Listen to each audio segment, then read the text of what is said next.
report really was quite striking. It's the first report of its kind to really look at this issue of wealth disparities across both race and gender. It goes to this issue of where's the data, and it's very hard to sometimes tease it out by both race and gender. And the most striking thing about this report, as bad as those numbers were, is this is based on data that was collected back in 2007. That's the beginning of this recession. So as bad as this data is, believe me, it's even worse today. It's striking to find out that not only is it true that the median wealth of single black women, and we're talking not income but wealth, what you're left with after you deduct your liability from your assets, is only $100. And really think about that. That won't even buy groceries for a week, for example. It is striking. And it's not an indicator of our labor. Right? Not at all. Black women have the highest labor force participation rate of all women in America. So we work.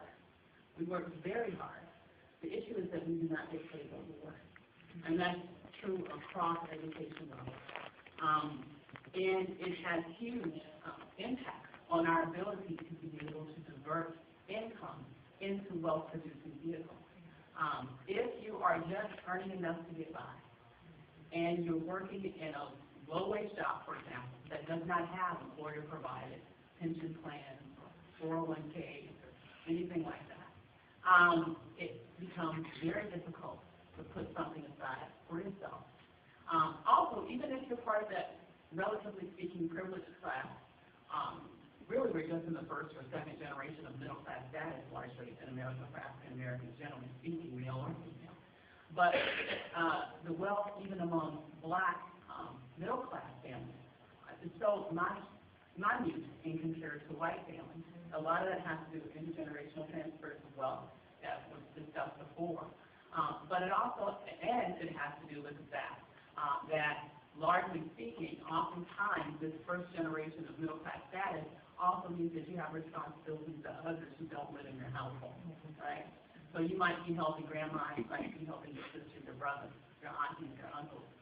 And so money that, once again, could have been diverted into wealth-building vehicles are used to help others to make up, frankly, for a safety net that really no longer exists in this country in any meaningful way, post-welfare reform, as you also referred to. So, you know, it creates a very, very precarious situation for women who are playing by the rules. They've done everything they've been told to do.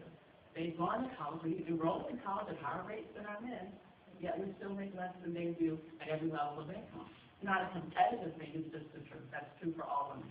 And all women make less than their male counterparts across race, regardless of education level. At the end of the day, black women, despite a high level of workforce participation, we are the demographic group in America that's most likely to be poor.